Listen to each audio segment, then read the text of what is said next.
Guys, I've been meaning to do this review for quite a while on my Icon Overlord mesh gloves, which I've had for about 4 months now.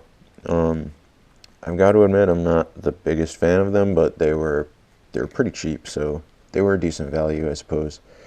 But let me start with the good first off. It's got goatskin leather on the palm. Actually, it's got different percentages of goatskin or ratios of goatskin to synthetic leather in the fingers and the different parts, but from what I've read, the palm is 100% goatskin.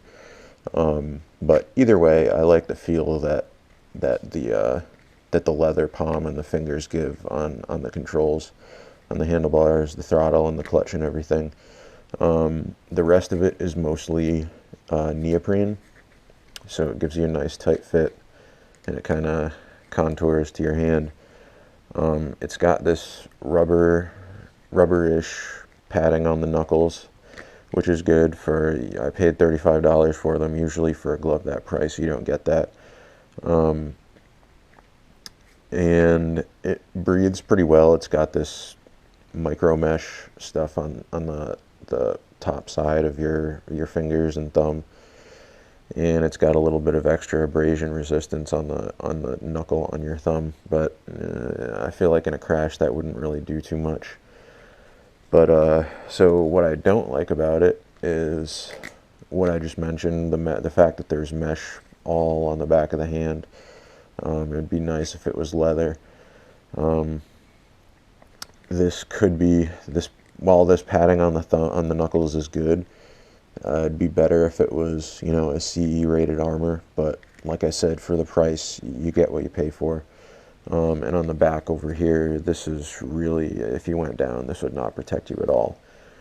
The inside of the gloves, it's not so comfortable at first. It's kind of rigid. If you take a long ride and your hand starts to get sweaty, it kind of gets softer, but for shorter rides, it's not the most comfortable glove on the inside. Another thing that kind of gets annoying with this mesh on the thumb, it gets caught up on the Velcro when you're trying to put on the gloves, and you can see it's gotten all frayed.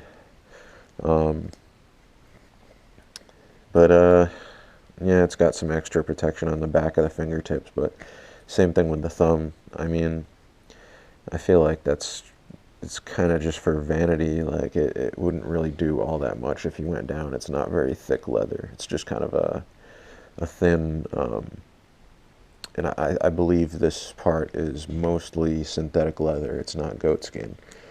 I'm not sure which is stronger, but just to the feel, it doesn't feel like it would protect you that much. But anyway, overall, I guess I'd probably give these a 6.5 out of 10. It would be lower if they weren't so cheap, but they're a decent pair of beginner gloves. I finally have the money to upgrade, so I just haven't gotten a chance to go down to the shop yet. So I'm going to be doing that real soon, and these will just be my backup gloves or my passenger gloves or something like that. But so yeah, I mean, I'd recommend, if you have a few extra, 40 extra bucks or so to spend on gloves, I would do that. But if you're really pressed for cash, these will serve you well. They'll probably protect you better than most other gloves that cost a similar amount of money. So yeah, that's about it. Do what you want with that information, but I just wanted to put it out there. All right, thanks guys.